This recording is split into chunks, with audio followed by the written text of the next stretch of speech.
Hey everyone, so in this short video I just want to talk about the power of good note-taking in serious piano lessons and its implications for making you a much stronger pianist and self-learner over time.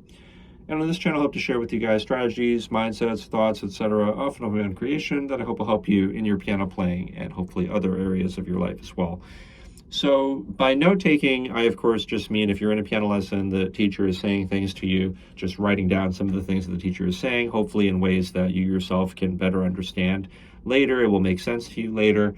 And I guess bad note-taking would be if you spent all the effort to write those notes and then later it genuinely didn't help your progress at all. It would be the same as if you didn't write anything, or even worse, you've misconstrued something that hurts your progress. And then good note-taking, of course, would be that you get a better result as a result of reading your own notes than if you hadn't taken the notes. So, and the notes, they could be in your sheet music and the margins, on the sheet music, on the score itself. It could be in a physical notebook. The notes could be using a phone or other digital device. It could be using mind mapping software or just simple, like the Notes app in iOS, for instance. So it could take many different forms.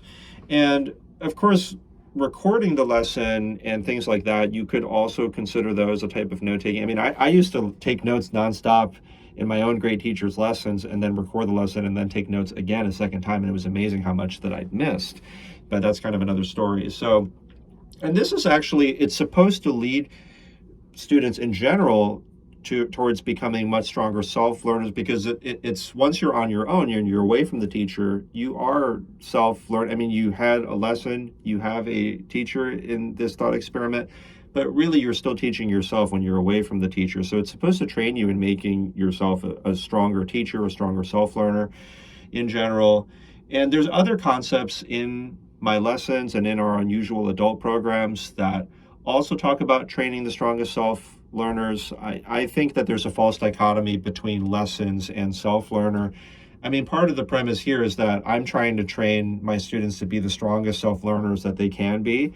Why do they not leave? Because I know so many things that even when they take over certain things that I've taught them, certain strategies, I never run out of new things to teach them. First of all, I've been practicing and coming up with these methodologies all this time, and then I'm continuing to practice and come out with more methodologies as a result of my own practice and teaching. So I'm not going to run out of new things to teach them. And if you want to hear more about other self-learning related concepts, I would search my name, David Chang, and Teaching by Not Teaching. I think that there's 2 videos on this. So David Chang, Teaching by Not Teaching. I think the other one's Teaching by Not Teaching Part 2. Those are the names of the videos. If you search those, you'll find some of that. And I believe that they go into examples like mock SATs or diagnostic math tests.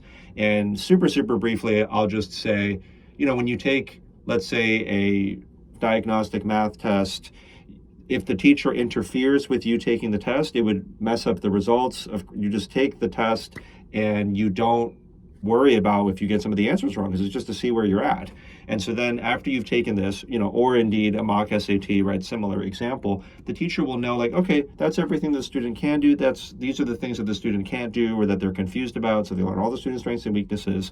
And then also, if the student then understands what they did wrong and why, then they will remember that way better than if they were just fed all the answers by the math teacher or by the mock SAT examiner, of course. So, so not only is it a chance to learn the student's strengths and weaknesses, both the teacher and the student learn that, but also when you then fill in the gaps with understanding afterwards, the student will then have deeper learning, better retention, and so on.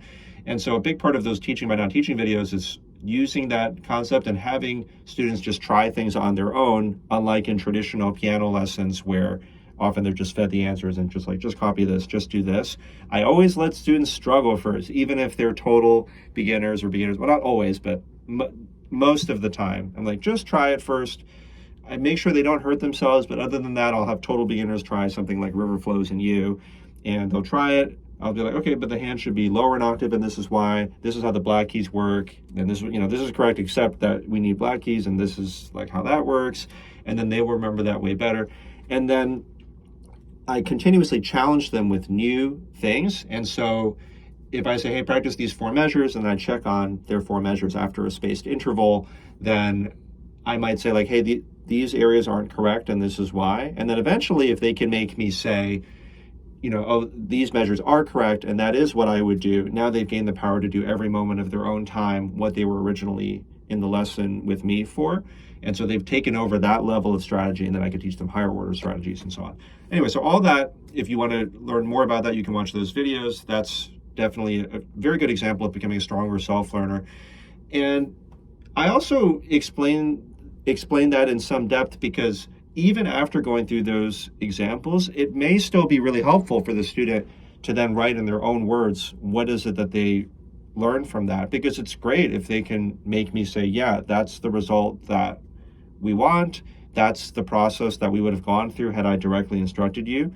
So that's good evidence too. But there is much research to show that if you then write something in your own words, you spend the effort to then think about it and reflect on it. I mean, that's another type of spaced, mindful repetition, and that's something that can also lead to deeper learning, independently of all the other things that I just said. So if like you go through this process, you've proven to me and to yourself that you do understand the strategy, then writing the strategy in your own words, whether it's in the margins of your sheet music, in your app, in your physical notebook, that will increase the chances. It's yet like another way that we can increase the chances that you'll know what you're doing once you leave this room or once the virtual lesson ends. So that is why I'll often say, like, the quality of your notes is actually really important. And I'll often ask the student to imagine that they forget everything from the piano lesson or the call or whatever it is that they had with me in a few days. You have amnesia, you've forgotten everything, you don't remember like how we got the result that we got in the lesson. Even if you showed a really good self-learning result in the lesson, let's say that somehow you forgot it anyway, are your notes so good that you could reconstruct from scratch what it is that we did together? Like, that's the real test. So if you forget everything from the lesson, you read your notes in a few days, and you can't even understand your own writing, it's obviously not going to be useful to you.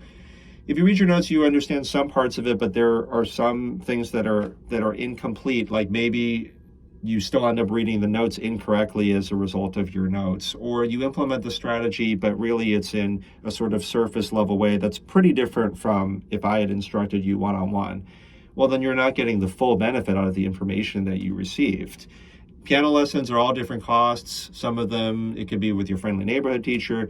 They could be more premium lessons, like ours happen to be, because we're working with serious adult students. But in any case, the information that you receive is really valuable. So if you can record it, if you can write it down and make sure that it's been encoded in your brain in different ways as a result of listening to the recording, physically writing it down, reflecting on it, that increases the chances that you can squeeze the maximum value out of the lesson or whatever program it is that you're attending.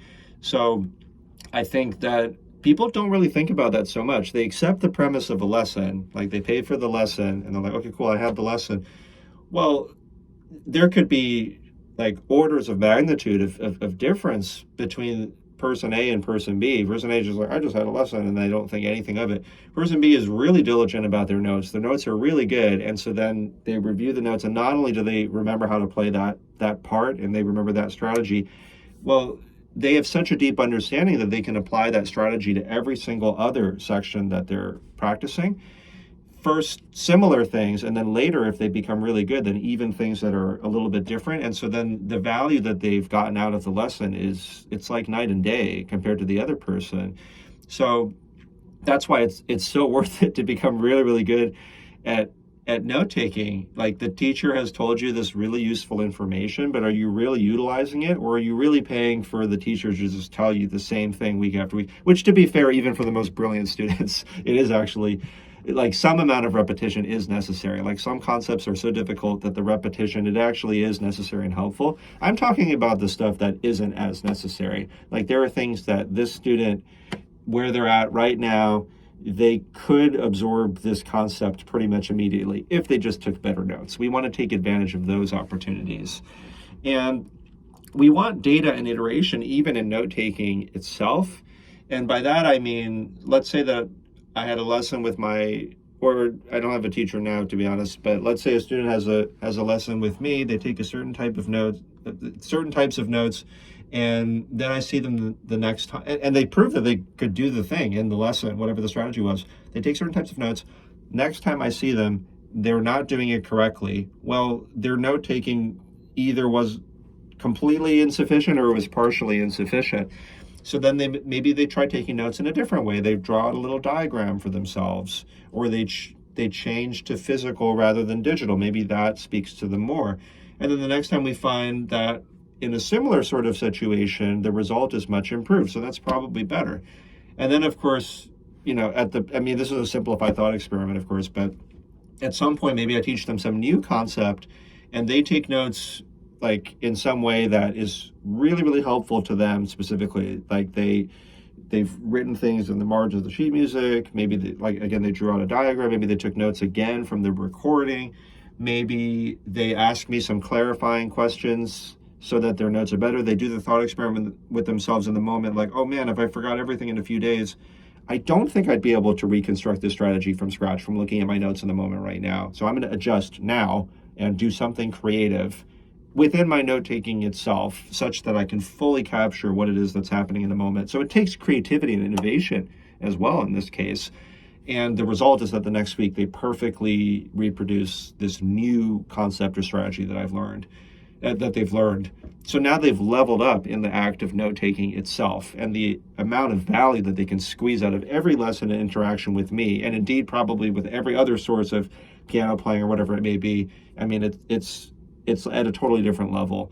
And of course, the implications are that for them as thinkers, as assimilators, as synthesizers and so on, like in all these different ways, like they're probably just better learners overall, and they're going to have a better quality of life even because of the way that they've achieved a deeper understanding of themselves as learners, of the way that, like, if any information comes at them, they'll be able to better understand how to handle it, how to assimilate it into their systems. So that's where my mind goes. Maybe that went a little bit afield of the original topic, but I always think about the implications for myself as a pianist, as a learner, even as a person as a whole, and my entire life experience, because it could make my learning of everything more enjoyable if I become more skilled at understanding myself as a learner or note taker. And honestly, here I'm not talking about things like if I'm a visual learner or if I'm an auditory learner or something like that. Because as I often like to say, like, just because something's easiest for somebody, it doesn't always lead to the deepest learning. Like some people say, like, oh, I'm a visual learner, I just want to copy things that you play, and I won't let them do that because that won't lead to the deepest learning for them. I'm more talking about like the things that we actually know, or we can reasonably know that it will lead to deeper learning for you. Like once we know, like, oh, if you take notes in this way, you consistently can reproduce the result totally on your own, maybe even with new concepts, then we would want to go more in that direction and iterate towards that as much as possible. So anyway, hope you found this interesting. Let me know if you have questions. If you did find it helpful, then please like, subscribe, let people know about the channel, and looking forward to the next one.